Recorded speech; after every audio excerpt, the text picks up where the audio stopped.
Golden State Media Concepts Sci-Fi Podcast. Together we dive into the world of sci-fi and science fiction. From episodes of Star Trek, Star Wars, to The Walking Dead, Resident Evil, all the hot new science fiction movies from the back doors of Marvel or DC. The Golden State Media Concepts Sci-Fi Podcast. You'll never look at science fiction the same way again.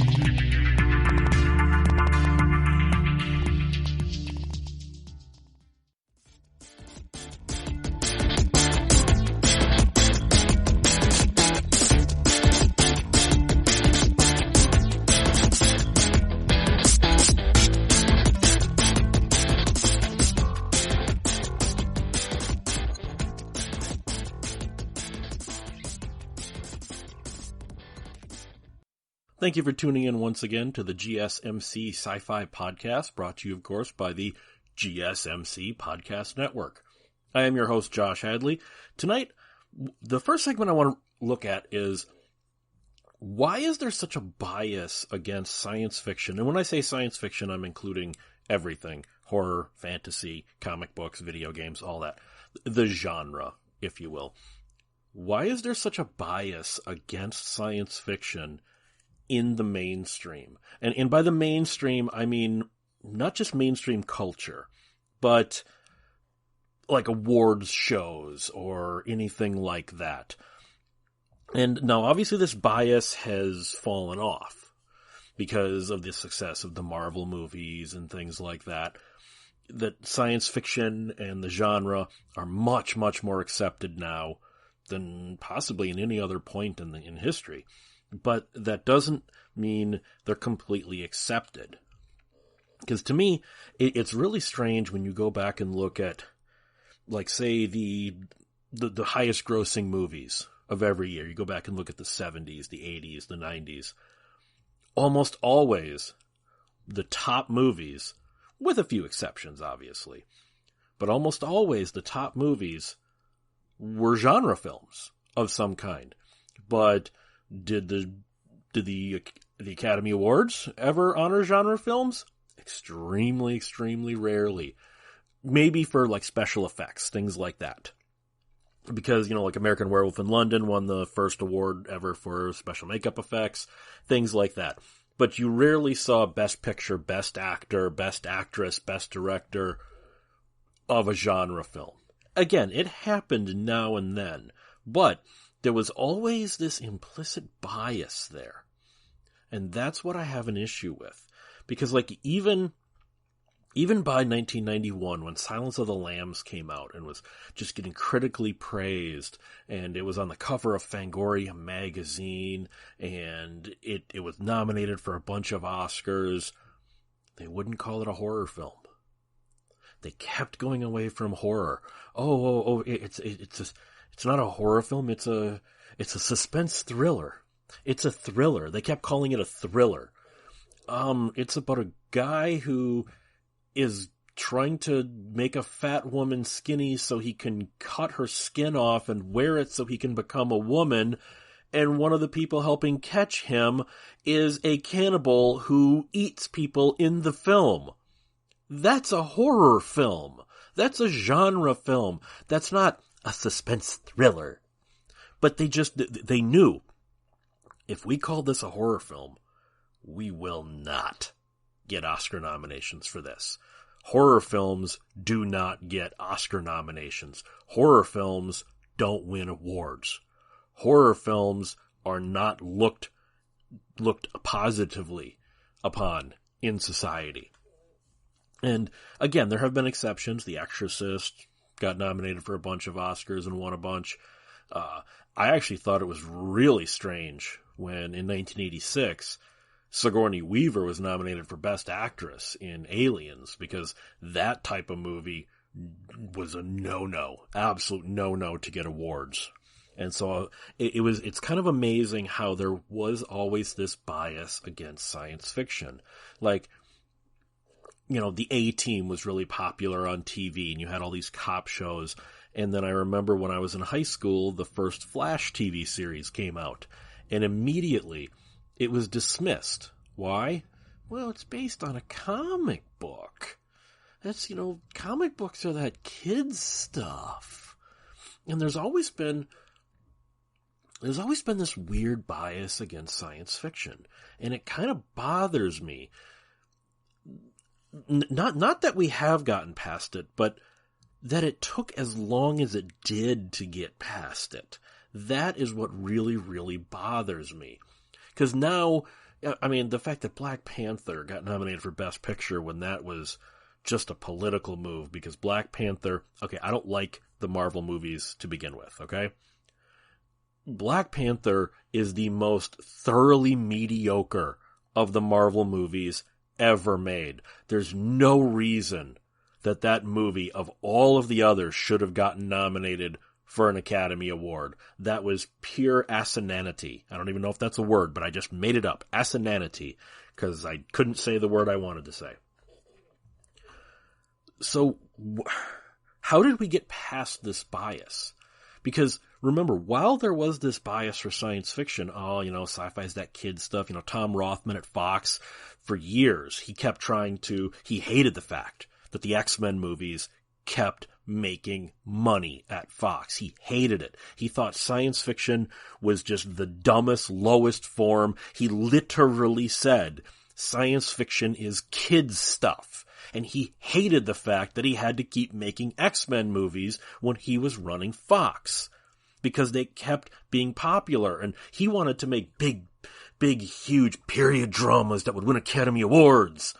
And nobody went to go see those. They all went to go see the guys in spandex fighting mutants. And that really bothered him. That attitude has always been there. But at the same time, look at all of these people who don't like science fiction. These people like Bill Maher who say comic books are not literature. That, comic books are kid stuff.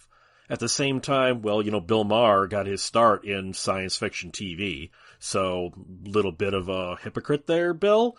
You were on Max Headroom. You were in Cannibal Women and the Avocado Jungle of Death. But apparently, you were not above it then. But he's also numerous times made references to Captain Kirk, or references to Spock. So clearly he grew up watching Star Trek. Oh, but sci-fi is just that stupid kid stuff. Yeah, except everybody who thinks sci-fi is stupid kid stuff grew up watching Space 1999. They grew up watching classic Star Trek. Maybe if they're a little bit younger, they grew up watching Star Trek The Next Generation, or Doctor Who, assuming, you're in America and we saw it on PBS, when Doctor Who used to run on PBS. So why was there always this bias against science fiction? That's what I've been trying to figure out. Because obviously, as the comic book movies became more and more popular and started rooting themselves more and more into pop culture, the whole bias against science fiction has weakened considerably. But that doesn't mean it's gone. And Bill Maher's rant about a year ago, when Stan Lee died, that comic books are not literature, really just emblazons that in the mind. That there's still this, why is this kids stuff being elevated? Well, maybe because it's not kids stuff, you arrogant pricks, you. Like, I remember when... Now, keep in mind, if you've been reading comic books as long as I have, comic books, sometimes they're stupid juvenile crap. But in a lot of cases, they are a lot more intelligent than a normal non-comic book fan would give them credit for. That said, I remember when, in 1986, Watchmen came out along with The Dark Knight Returns by Frank Miller. And I remember all the articles in Time, Newsweek, Rolling Stone, things like that. They all had the same arrogant ideal to the tone of the articles. Comic books have finally grown up. No, prick. They've been grown up. You're just noticing it now. That's the attitude that science fiction has had to battle for so long. That it shows like the Big Bang Theory, or I know it's off the air now, but Kevin Smith's Comic Book Men, that just kept hammering this is nerd stuff. Kevin Smith's Comic Book Men was a minstrel show for comic book fans and sci-fi fans. That thing was insultingly stupid. I can't believe Kevin Smith, a self-professed comic book fan, would produce something that, I mean, it was blackface for nerds. That's really what Comic Book Men was. And that's not even bringing Big Bang Theory into this, which is absolutely a minstrel show. So things like that hurt. But you can't deny that the popularity of Big Bang Theory and them wearing Green Lantern t-shirts and stuff did help sort of soften this into, you know, they massaged it a little bit into mainstream society. I don't agree with it, but I can't deny that it happened either. So the way I look at it is there's always been this bias against science fiction. Now, if you're younger, you probably have not experienced this because you've probably just been around when comic book films have been accepted, when comic books have been considered legitimate art forms, when sci-fi TV is the biggest shows on television. It wasn't like that when I was growing up. When I was growing up, comic books were the dirty little secret. You were the geek. I mean, comic book store? You're going to the comic book store to discuss Highlander, what happened on Highlander, the series this week? Oh, you're such a nerd. But then at the same time, if you went to the sports bar and discussed what happened at the Packer game this week, well, that was being a real man. That wasn't being a nerd. So where did this bias against science fiction come from initially? I think partially it came from all the way back to the 1950s to the Frederick Wortham hearings. You know, I mean, Frederick Wortham they weren't his hearings, but he was there. But the Frederick Wortham hearings, where he kind of looked at comic books as the cause of juvenile delinquency. He didn't say comic books were the cause of delinquency as in adults, because remember, adult delinquency is just as big of a problem as juvenile delinquency always has been. These are warping the minds of children. I think it goes all the way back to the 1950s. Because there's the bias has always been these are for kids, and if you continue to buy these, to deal with them, then there's something wrong with you. It's some sort of arrested development that you're a 39-year-old adult. What are you doing reading Spider-Man every week? Isn't that what the 10-year-old should be doing? It's the same thing with something I'll get into in the next segment. Toy collecting. Not toy collecting specifically. It's not specifically what we'll be talking about, but like collecting. Yeah, I like action figures. I've got a whole bunch of action figures. And you're considered a real geek, or at least you were, if you would go to Target and buy all of the Star Wars action figures because you need to complete your collection.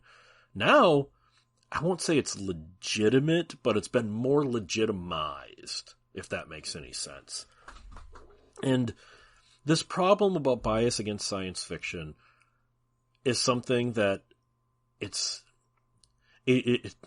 something that needed to be chipped away at, little by little. It was never going to get a complete, hey, look at this! Sci-fi is now accepted. That was never going to happen.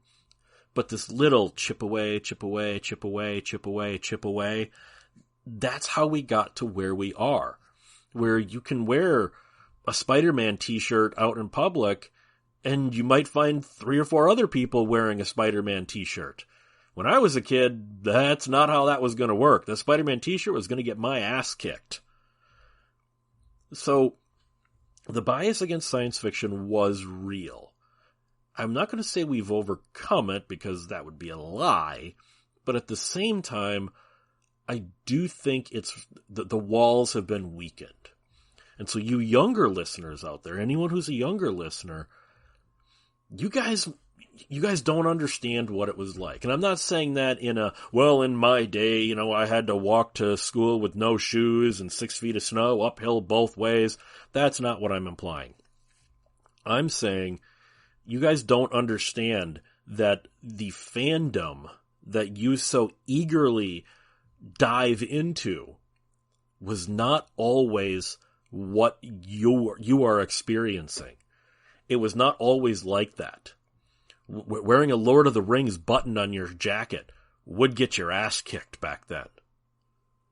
Not like today. Now, if you wear, I Stand with Frodo on your button on your jacket, and yeah, that was a real button. I used to have one. I don't remember where I got it. You wear that today, it's going to be a conversation starter with possibly a chick at the coffee shop.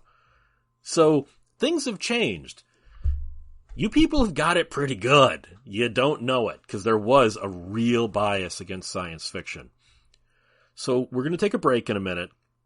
And after that, we're going to talk about the problem with collecting in this day and age, whether it's, physical media like a DVD or anything, action figures, posters, whatever, and the problems that come with it. And I might get a little bit ranty, but I'm not 100% sure. So we're going to take a break, and we'll be back in a minute. Want to find out what movies to go see? Then check out the GSMC Movie Podcast. It's your ticket to the latest movies, whether it's a new blockbuster event, romantic, comedy, or action flick. This show has got it all covered. They talk some what to go see now. Don't bother. What's hot on Netflix and everything in between. That's gsmcpodcast.com/movie-podcast. When it's all about the movies, it has to be this new show. Don't forget to like them on Facebook and follow them on Twitter. Visit gsmcpodcast.com for more info.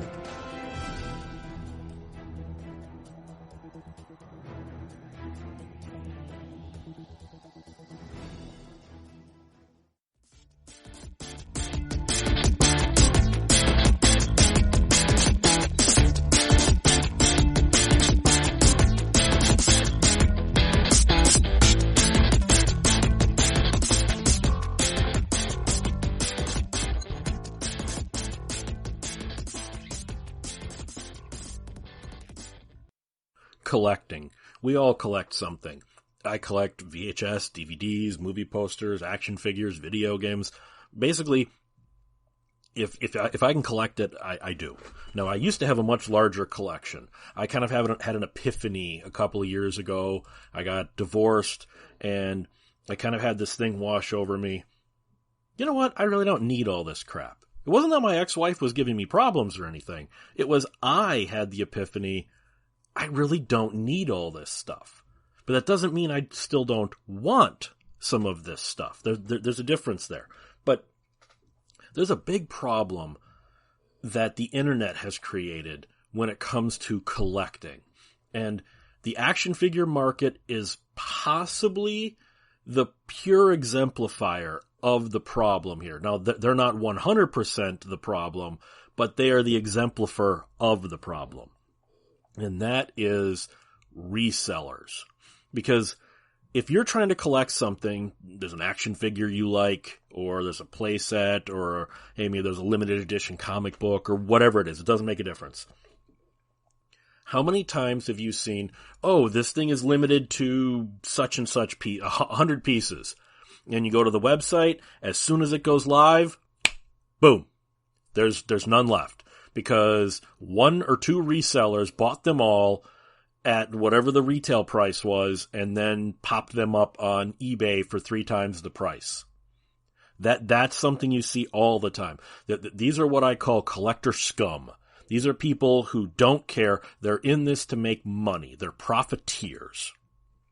And they are a major problem in what we do. It should not be this difficult just to buy little plastic men for our shelves. But you see this all the time. There'll be some new toy line that comes out. Like right now, they've got those retro He-Mans and retro Ghostbusters figures on the shelves. Or at least they would if, as soon as they go out, one collector doesn't come in, buys them all, and puts them up on eBay immediately for 2 to 3 times what they paid for them. Now, they are a problem, and I'll get back to them in a moment, but the stores and the retailers are also a problem.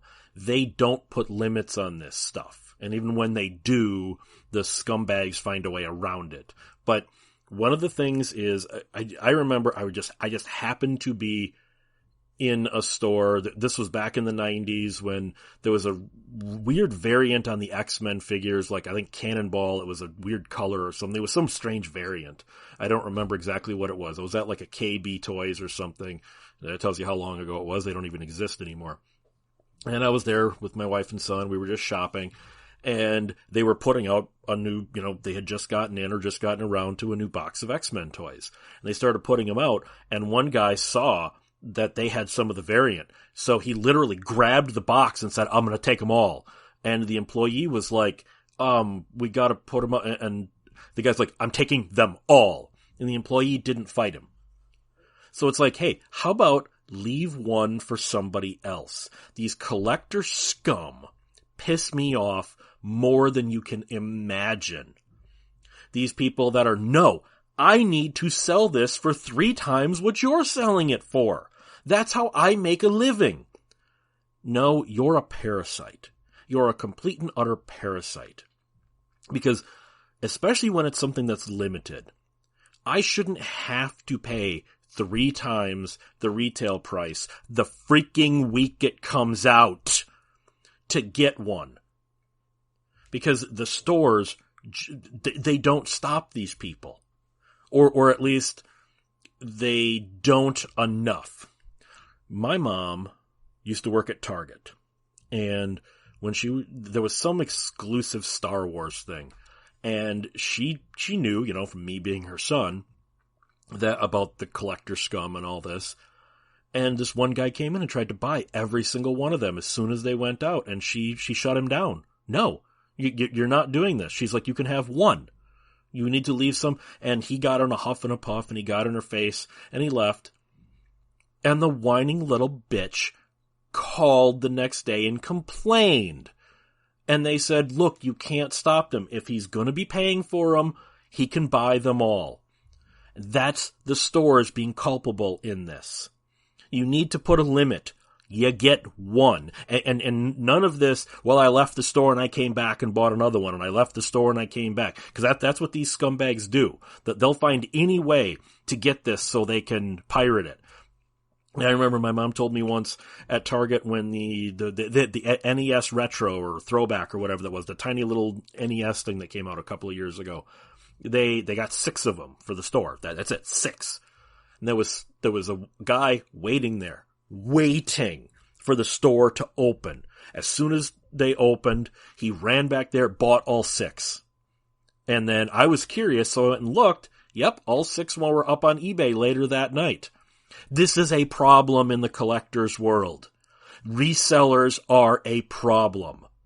Now, I'm not talking about a target of opportunity. I don't consider that necessarily being a reseller. Like all of a sudden, you're just casually browsing at Goodwill and you see they've got like some old G.I. Joe toy for $1.50 in the kids section, and you know that's a $50 toy.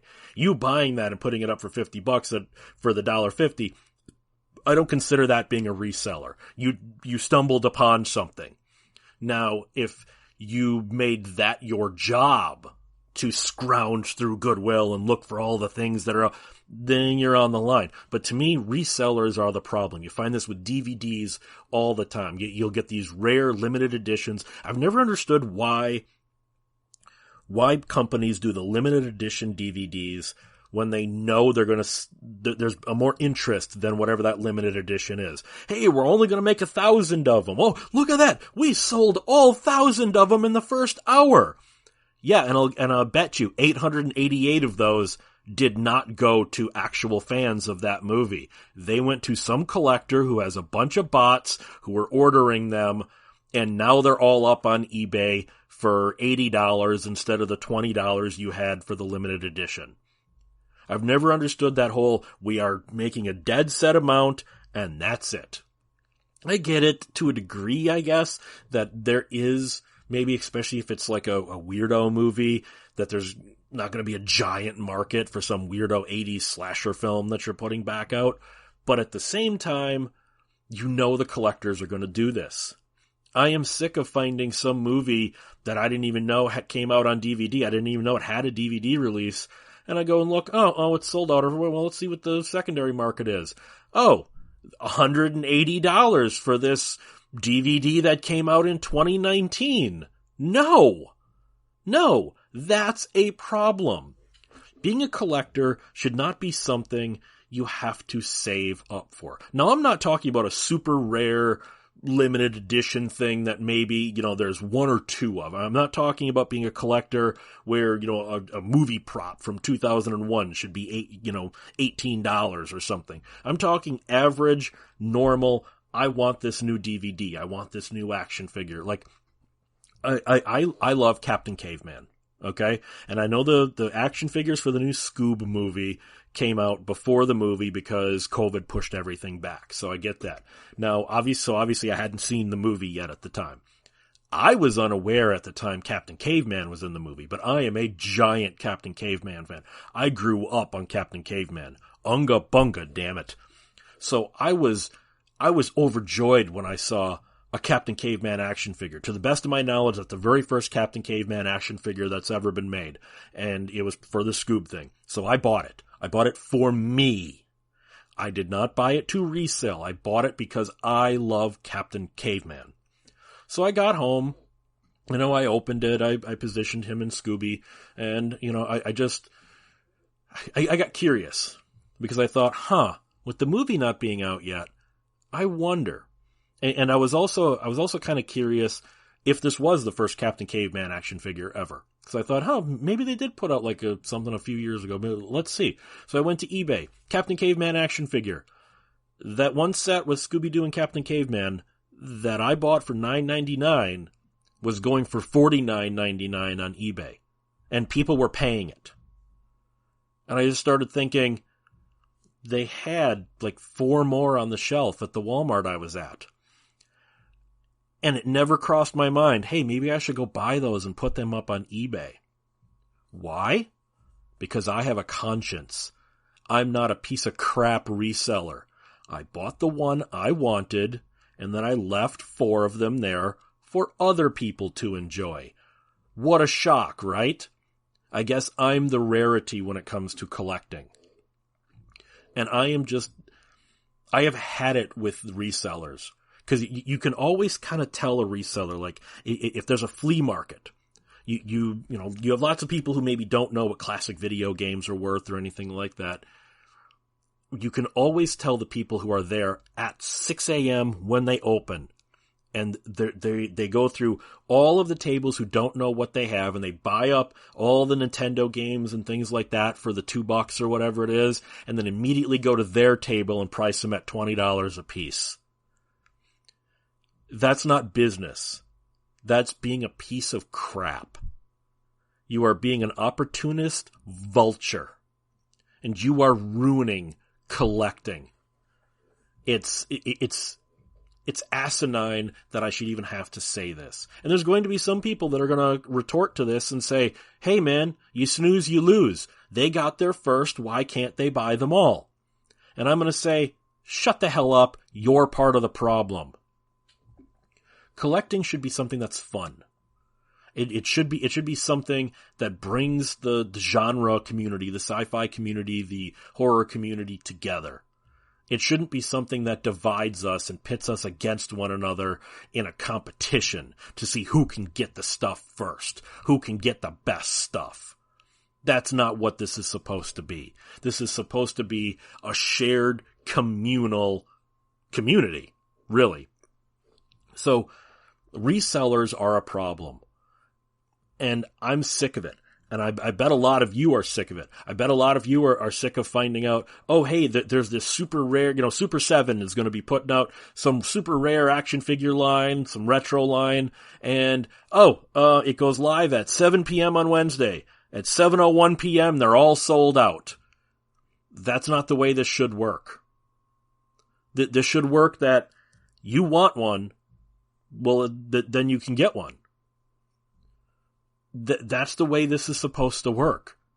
You shouldn't have to go to eBay to try and find this and pay half of your monthly mortgage to be able to get a freaking plastic man with a gun to sit on your shelf. Now, that doesn't necessarily mean retro stuff. I mean retro as in actually old. Like there's a shop that sells DVDs and video games and stuff, and they've also got a whole bunch of old action figures on the walls. And I was actually shocked at how fair a lot of their prices were. I bought some old John Carter toys from the 90s. I had a bunch of loose ones, but I bought some of the boxed ones. I bought I'm a huge Spider-Woman fan, and I've got the Marvel Legends Spider-Woman in the red costume. But for the Iron Man line, they had the black costume Spider-Man, the black and white costume. He had that for like $3. I'm like, you know what? That's cool. And you know what I did? This might hurt a lot of collectors here. I opened them. Yeah, they're sitting on my shelf. I've still got the packaging in the basement. I'm not going to throw it away like I did when I was a kid. I open these things. Unless it's something really stupid rare, I open it. That's the point of an action figure. I'm not going to play with it like I did when I was a little kid. But I want to set them up. I want to pose them. For Christmas, my girlfriend got me a Xenomorph. And the year before, she got me a Predator. So I've got them posed so that they look like they're fighting and stuff like that. You know, I've got some Judge Dredd figures. I've got, Spider Jerusalem from Transmetropolitan and all that. I opened them all. And I know there are some collectors that are going to go, oh, you opened it. You ruined the value. You know what the problem is? You're looking at it as value. I don't care what the resale value is. I have these because I want these. That's where your problem is. You are looking at this as an investment. You are the same kind of people who bought 30 copies of X-Force #1 and kept them all in the bags, and you didn't even bother reading it. I bought 1 copy of X-Force #1 when that came out, because I wanted to read it. Collecting should be about fun, but you should also enjoy whatever it is. If I know people who literally buy video games and then just leave them sealed sitting on the shelf because, well, this might be a rare game in 4 or 5 years. It's a video game. It's meant to be played.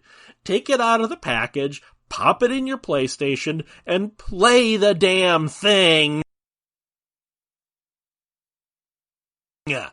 Tired of searching the vast jungle of podcasts? Now listen close and hear this out. There's a podcast network that covers just about everything that you've been searching. Hey! The Golden State Media Concepts Podcast Network is here. Nothing less than a podcast bliss with endless hours of podcast coverage. From news, sports, music, fashion, cooking, entertainment, fantasy, football, and so much more. So stop lurking around and go straight out to the Golden State Media Concepts Podcast Network. Guaranteed to fill that podcast itch. Whatever it may be. Visit us at www.gsmcpodcast.com. Follow us on Facebook and Twitter, and download us on iTunes, SoundCloud, and Google Play.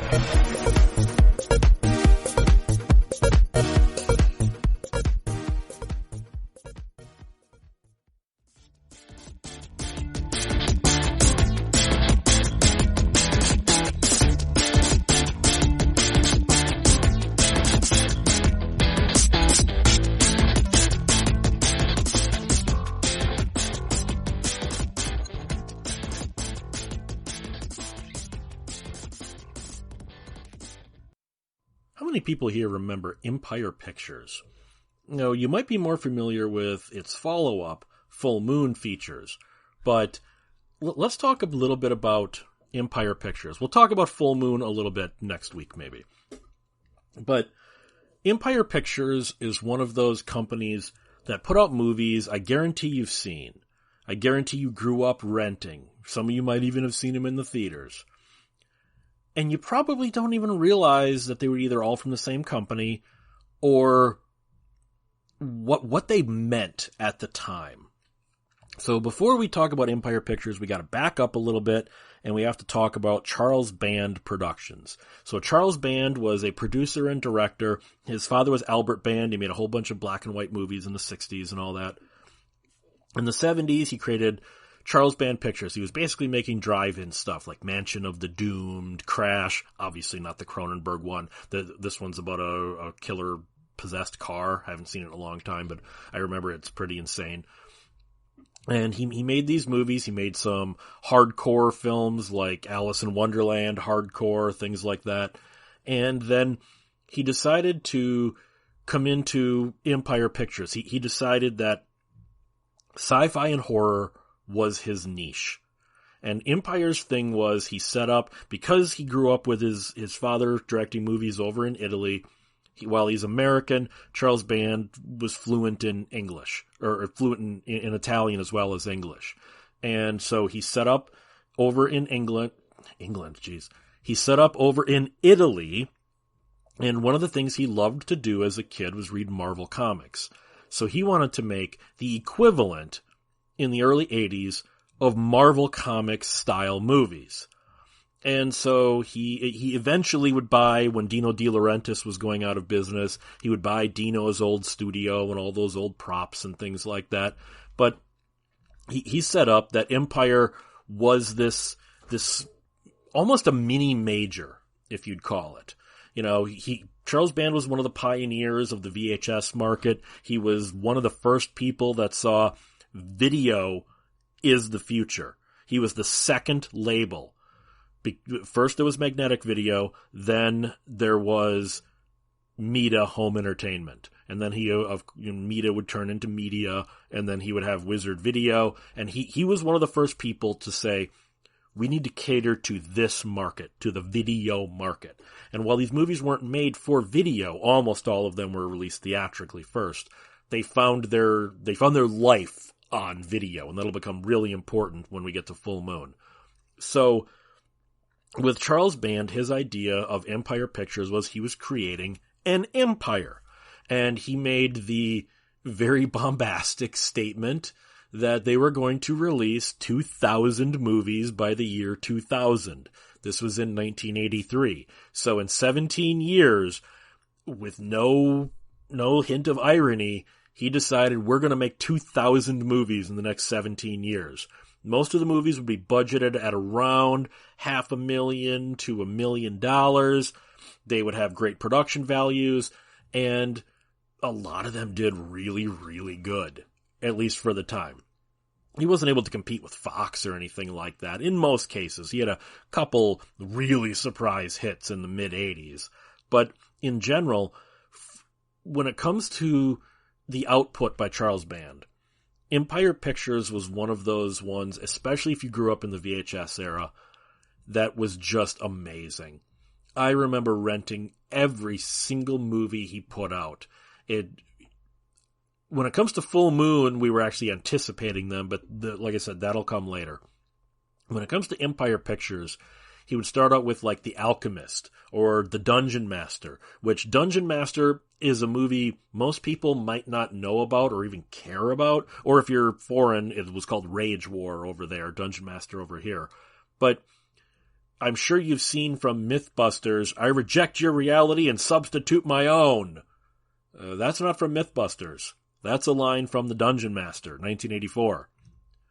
And then he would have like Trancers, Metal Storm, The Destruction of Jared Sin. The first Trancers movie, obviously, all the sequels would be Full Moon. Ghoulies and Ghoulies 2. Reanimator, the classic Reanimator was by Charlie Band and Empire. He had Savage Island, Walking the Edge, The Great Zone Troopers, Crawl Space with Klaus Kinski, with the fantastic Killing Klaus Kinski story, which basically the director hated working with Kinski so much, the producers and the crew tried to get him to literally kill Klaus Kinski for the insurance money on the film. I'm not exaggerating. Then you had like early David DeCudu stuff, like with Dream Maniac. You had the fantastic From Beyond, another Lovecraft. You had Clive Barker's Rawhead Rex, which is a disaster, but that's a whole different story. You had the closest to a Marvel Comics style movie Band would make in this era, which would be Eliminators. Eliminators was like a living comic book. And at one point, a character even points that out. He's like, we got ninjas, we got cyborgs, we got cavemen, we got time-traveling warriors. What is this, some sort of a comic book? And that sums up Eliminators perfectly. And Eliminators is also fantastic. I mean, everything I'm talking about here is great. You have the weirdly underrated Terror Vision. You have Robot Holocaust, which maybe you know from Mystery Science Theater 3000.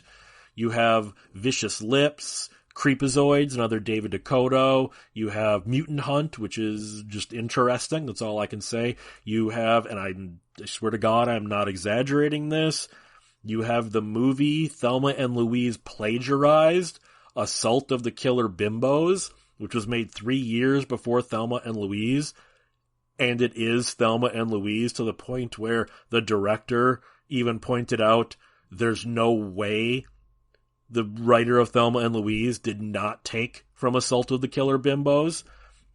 And then you had the movie that really put them on the map. Now, Ghoulies was a surprise hit for Empire Pictures. You know, I'm sure you remember the whole they'll get you in the end with a ghoulie coming out of the toilet. Ghoulies was a surprise hit.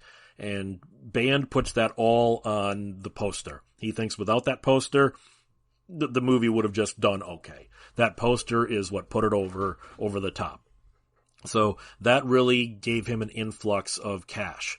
And then he had Troll come out in 1986, which also giant hit, really surprising hit. But there are different stories about this next part here. So Empire Pictures was bleeding money, and nobody could figure out how, because Empire Pictures, each movie would cost at most $1 million, and they would make $10-15 million. Yet the studio was losing money, and nobody could understand how are we losing money when everything we do makes a profit. There are stories that maybe Charlie was embezzling, or that he had misappropriated funds. There are stories that maybe he had mob connections that were taking some of the money. I don't know if any of these are true. I'm just saying these are some of the stories that resulted in Empire's darker days. But Empire was really, really struggling by the late 80s. By the time they were putting out Cellar Dweller, Ghost Town, The Amazing Sorority Babes in the Slimeball Bowl-orama, Arena, which is... If there's no other reason to see Arena, then it's for just how many Star Trek, Deep Space Nine, and Babylon 5 cast members are in Arena before they were on any Star Trek or Babylon 5 show. There's Deadly Weapon, which is kind of a sequel to Laser Blast, which again you might have seen on Mystery Science Theater, kind of. And you had what's technically their last movie, which would be Robot Jocks, before they went out of business, although they did release a couple after that were made earlier on, like Spellcaster. But Empire Pictures was one of those studios where you knew what you were getting. You got what you knew exactly what you were getting. When you went into an Empire film, you got what you expected to get out of that. There was usually nudity, there was violence, there was always a sci-fi or horror kind of twist in it. The production values were shockingly high for movies of this budget. I mean, you guys got to remember, nowadays, you see this Asylum garbage that's made for the same not adjusted for inflation budget, and they look like garbage. But then you look back at stuff New Horizons, Roger Corman's company, or Empire Pictures was putting out, and they looked fantastic for that era. They looked great. They had great lighting. They were shot on 35. So Empire films always, there was a level of quality. Now, some of the movies were total garbage in the story, the acting, the directing, like Rawhead Rex. Okay, Clive Barker, rightfully so, absolutely despised the adaptation of Rawhead Rex that was made. And I can see why. I've read the story. It takes only the most basic tenets of the story and it dumbs down everything else. Rawhead looks goofy in the way they make him. It's still not as bad. Okay. I don't know how I can describe the other Clive Barker adaptation in quotes that Empire made, which was 1985's Underworld. So it was quote unquote based on a Clive Barker story, but they changed everything about it to the point where Clive said there's maybe 1 or 2 lines of dialogue from the script that he wrote in Underworld. Now that said, I really dig Underworld. I think it looks great. I have a soft spot for Underworld, but I can also see why Clive hates it so much. And it's by the same director who would then go and screw up Rawhead Rex a few years later. But Empire Pictures was facing a lot of financial problems. They eventually had to start selling off the studio that they had in Italy. They had to start selling off the props, laying people off. Eventually the bank foreclosed. And Charlie would go on to make Full Moon a year or so later, a couple of years later. He would go on to create Full Moon, which would have a weirdly cyclical story to this, but many, many years later. But when it comes to Empire, there was just a certain style to an Empire film. They released a couple of years ago that Empire box set that is just gorgeous. These are movies that, by all rights, are never going to get a mainstream Blu-ray release, never going to get a mainstream DVD release. But you put them in the Empire box set, you're playing right to the audience. You're playing right to the audience you're playing right to the audience that you needed to. And I think people overlook Empire. They look at it, oh, that's that schlocky stuff. Oh, they made Rawhead Rex. Yeah, they also made From Beyond. They also made Reanimator. They also made Ghoulies. They also made Ghost Warrior. Ghost Warrior is a fantastic film, by the way. They made a lot of great films. They made some bad movies. They made some what the hell was that at the same time. But when it comes to looking at this old stuff, I get really, really irritated when I see people that go and they'll see the trailer for Sorority Babes and the Slimeball Bolorama, and they'll laugh, oh, look how schlocky it is. No, it's not. Shut up and stop being stupid.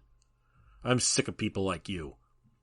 Look at Empire for what it was, not what you thought it should be, you arrogant buttholes.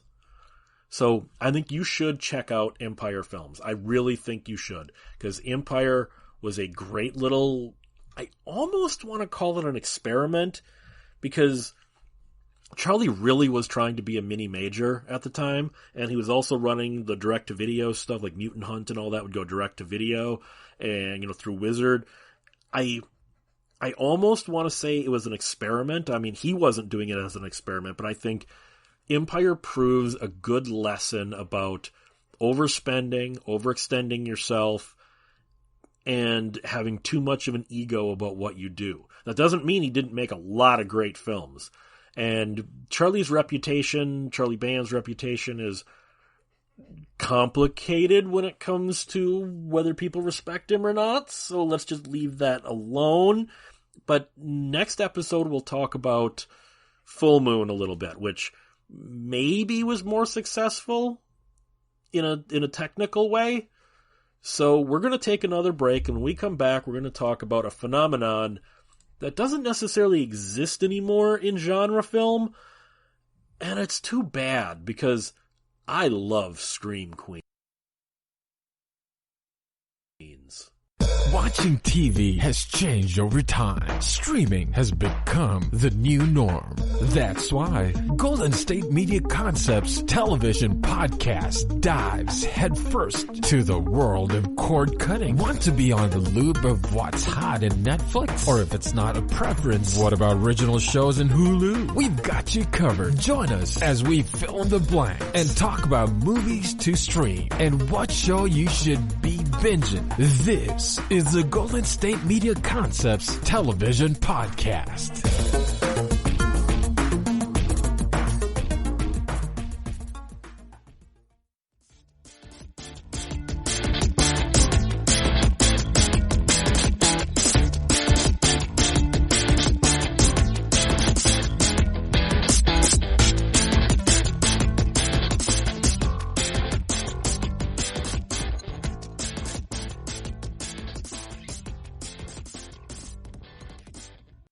who else besides me loves Scream Queens? Now, if you're younger, you might not even know what a Scream Queen is, or at least not what the version of Scream Queen I'm talking about is. So, a Scream Queen, when you break it down, is a horror movie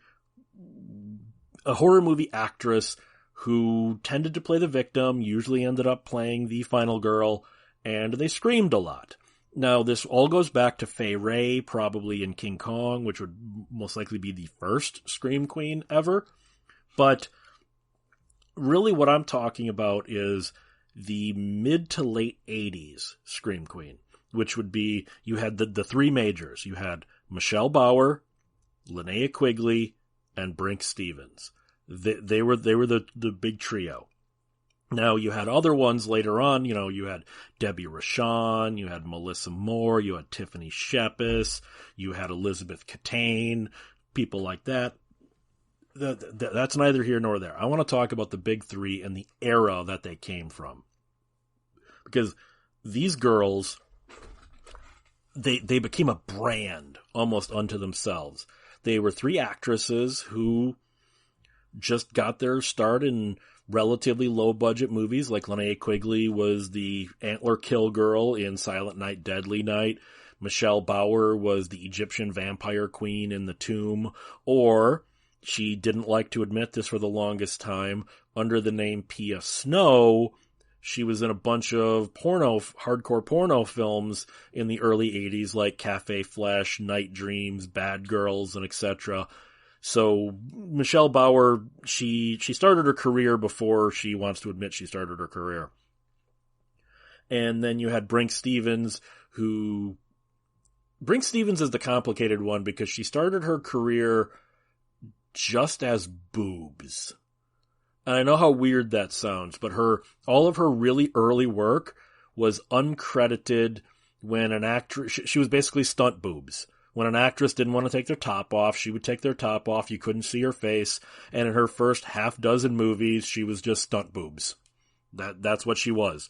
Slumber Party Massacre in 1982 was the first time you really got to see her face, or that she actually got dialogue. So Brinke Stevens is interesting like that. And Brinke Stevens is also, if you think she's just some stupid bimbo, she's also a genius. A literal genius. She has degrees in marine biology. She was originally studying dolphin language until she figured, and this is, I guess, a statement about academia, until she figured it was easier and she made a lot more money taking off her clothes than working in the scientific field. I don't know what that says about everything else or not, but so there was this era where these three girls, Linnea Quigley, Michelle Bauer, and Brinke Stevens, they would be the star of what we would call like a direct-to-video movie. Now, these things still played drive-ins and that at the time, so I don't really want to call them direct-to-video because that's not fair, but what we would now consider a direct-to-video film. These women would star in them. They would usually go topless. They would be the focal point. You would buy this movie. You would rent this movie. Oh wow, Linnea Quigley's in this. Oh crap, Michelle Bauer's in this. Oh, Michelle Bauer and Brinke Stevens are in this. Oh, Linnea Quigley's in it too. They worked together a lot, so they had a whole bunch where they were all three of them. But there was this era of the Scream Queen.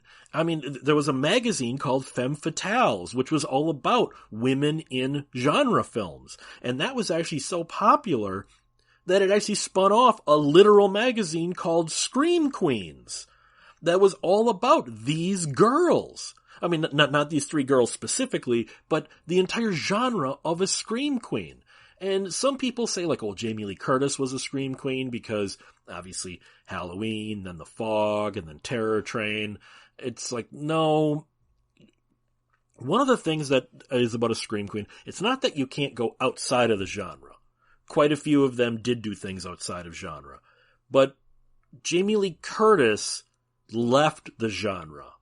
She wanted to make, quote-unquote, legitimate films, Trading Places, things like that. So, I don't want to consider her a Scream Queen because she only did those because that's what was paying her bills at the time. So she left the genre and she left it behind. That doesn't mean she's not a scream queen. It means she's not a scream queen in the way I'm describing a scream queen.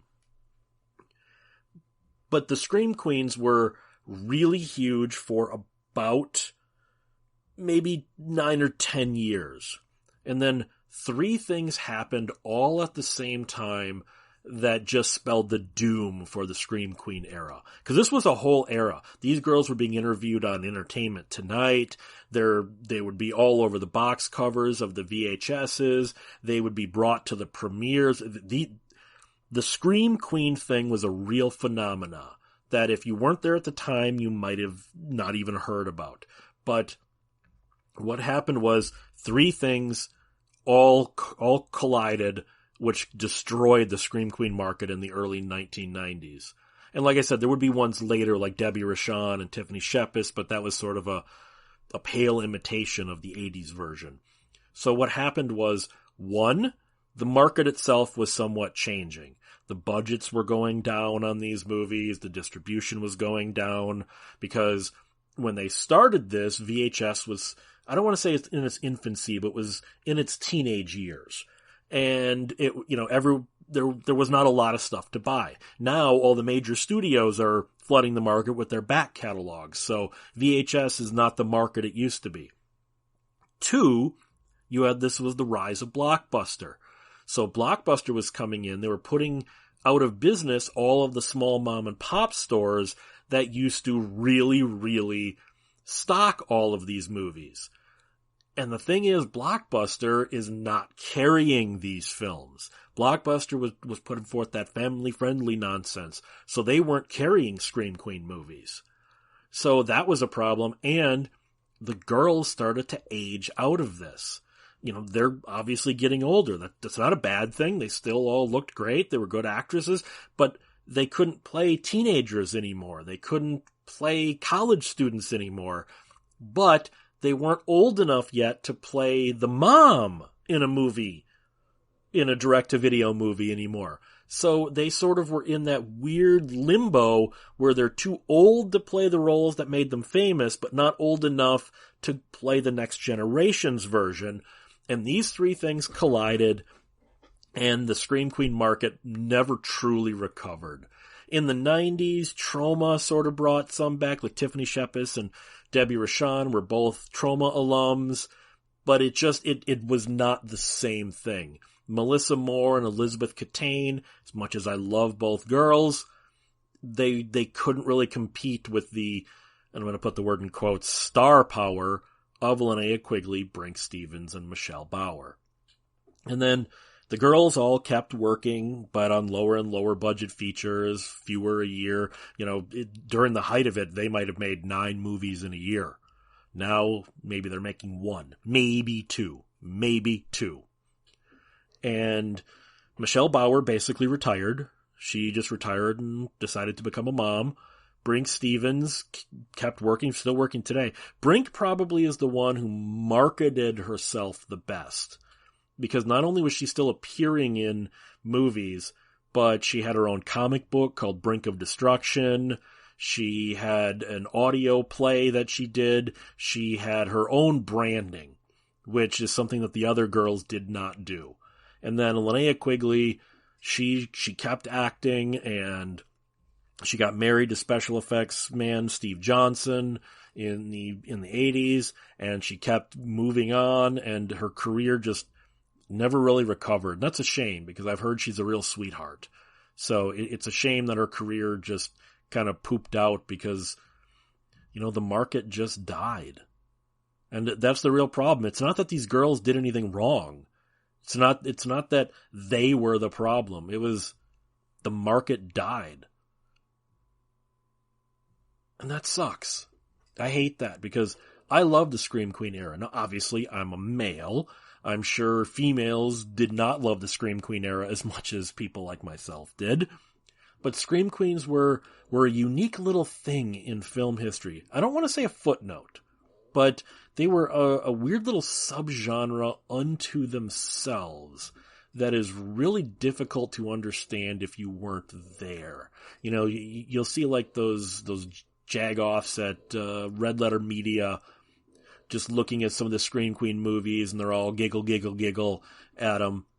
And that seems to be the attitude that a lot of this stuff has. And I don't like that. Because, again, are these movies high art? No, not usually. I mean, look at something like Hollywood Chainsaw Hookers. Yeah, that's a real title. Where you've got Michelle Bauer and Linnea Quigley having a chainsaw fight with Gunnar Hansen from the original Texas Chainsaw Massacre as a priest of a chainsaw cult in a 1950s style gumshoe story. These are not high art. And they knew that, though. They knew these were not high art. They were having fun with it. Even if it was a movie that was played a little too straight, like Witch Trap, or something like that, then it was still enjoyable, even if they maybe were not as in on the joke on something like Witch Trap as they were on Hollywood Chainsaw Hookers. So the Scream Queen era is another one of those lost subgenres of film, of sci-fi fandom, of genre fandom. Because you look at these and you go, man, you cannot make a movie like this anymore.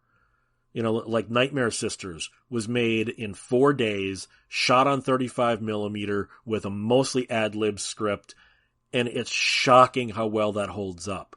Just try doing that today. I mean, a movie like Nightmare Sisters was literally made, I can't remember what they were making before that, but they had made a movie and they got done early, and they said, well, we still got some film left over. Well, let's make another movie. Just try doing that today. And having it be quality. I mean, I know you can do it. I'm saying it won't be quality. You know it won't be quality. I know it won't be quality. But somebody like The Asylum will still put it out and smear their logo feces all over it and say, oh, look, it's so bad, it's good. No. The Scream Queen era is a lost era that I don't think we can get back.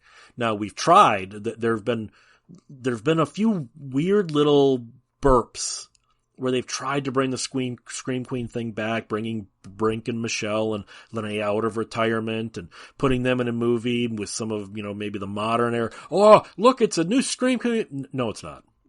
Stop kidding me and stop kidding yourself. The Scream Queen era was, I don't want to say a product of its time, but that might have been a factor in it. It sort of was a product of its time. The Scream Queen era could not have happened in the drive-in era, and it definitely couldn't have happened in the 1990s. It was sort of everything was positioned just right in the early 1980s for this to come together. And that's something you just cannot do today. For one, it's artificial when you try to do it today, because it happened organically back in 1982, 1983. It happened very organically. You're not going to get that organic flow any longer. It's ridiculous how manufactured and plastic everything feels now. Whenever they try to do a go back thing, all this retro stuff, it all feels so plastic and so hollow, so soulless. So the Scream Queen era. Check out some of the movies from the Scream Queen era, and you will not be disappointed. Especially check out Hollywood Chainsaw Hookers. That's a really fun movie. So on that note, we're going to go this week, but I want to thank you for listening to the GSMC Sci-Fi Podcast, brought to you by the GSMC Podcast Network. I'd also like to ask that you remember to subscribe to the show, write a review, because it really helps us out, and also follow us on Facebook, Twitter, Instagram, blah, blah, blah, all of the socials. Thanks, guys. Have a great night. You've been listening to the Golden State Media Concepts Sci-Fi Podcast, part of the Golden State Media Concepts Podcast Network. You can find this show and others like it at www.gsmcpodcast.com. Download our podcast on iTunes, Stitcher, SoundCloud, and Google Play. Just type in GSMC to find all the shows from the Golden State Media Concepts Podcast Network. From movies to music, from sports to entertainment, and even weird news. You can also follow us on Twitter and on Facebook. Thank you, and we hope you have enjoyed today's program.